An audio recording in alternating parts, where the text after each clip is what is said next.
তাকিয়ে তার গাল বেয়ে বেয়ে পানি পড়তেছে, পানির ফোঁটাগুলো দেখা যায়। আল্লাহু আকবার বলবেন না? আর এই ছবি দেখে আমার মনে পড়ে গেল হযরত বেলাল রাদিয়াল্লাহু তাআলা আনহুর কথা। কারণ উনিও এরকম নিগ্রু কুচকুচে কালো ছিল, কিন্তু কি লাভ, কালো সাদা তো মানে না, মহব্বতের মর্যাদা অনেক বেশি। আর সেই মদিনা নিয়ে আজকে তোমরা বাজে মন্তব্য করো।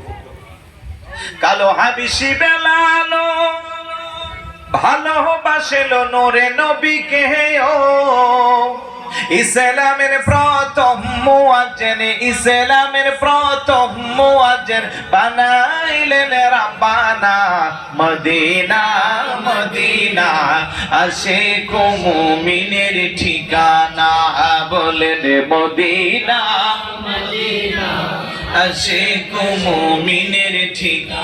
দিদার চেয়ে কাঁদো তোমেরা, দিদার চেয়ে কাঁদো তোমেরা, হও না নবীর দেওয়ানা মদিনা মদিনা, আশিক মুমিনের ঠিকানা, বলেন মদিনা মদিনা, আশিক মুমিনের ঠিকানা। আলহামদুলিল্লাহ বলবেন না? ওই মদিনার মায়া ত্যাগ করছে, কারণ মদিনার গভর্নর ছিল হযরতে ওয়ালিদ ইবনে উকবা।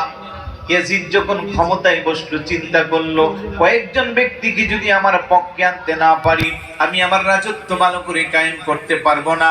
আব্দুল্লাহ ইবনে জুবাইর রাদিয়াল্লাহু তাআলা, আব্দুল্লাহ ইবনে ওমর রাদিয়াল্লাহু তাআলা, ওই দিক দিয়ে ইমাম হুসাইন রাদিয়াল্লাহু তাআলা, তাদের মতো সুউচ্চ মর্যাদা সম্পন্ন সাহাবী যারা, তাদেরকে টার্গেট করে ইয়াজিদ পত্র লিখছে মদিনার গভর্নরের কাছে যে তাদেরকে বলো তাড়াতাড়ি করে তারা যেন আমার হাতে বায়াত গ্রহণ করে।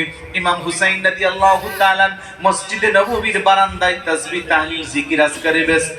ওই সময় গভর্নর হাউস থেকে দ্রুত যায় বললে আপনাকে ডাকা হচ্ছে। এই মুহূর্তে কেন, এই সময় কেন ডাকা হচ্ছে? উনি গেল ওয়ালিদ ইবনে উকবা কো ইয়াজিদ আপনাদের বায়াত তালাশ করেছে। ইমাম হুসাইন কো আমি জেনে শুনে একটা ফাজির আর ফাসিকের হাতে বায়াত গ্রহণ করতে পারবো না। চিৎকার করে বলি সুবহানাল্লাহ।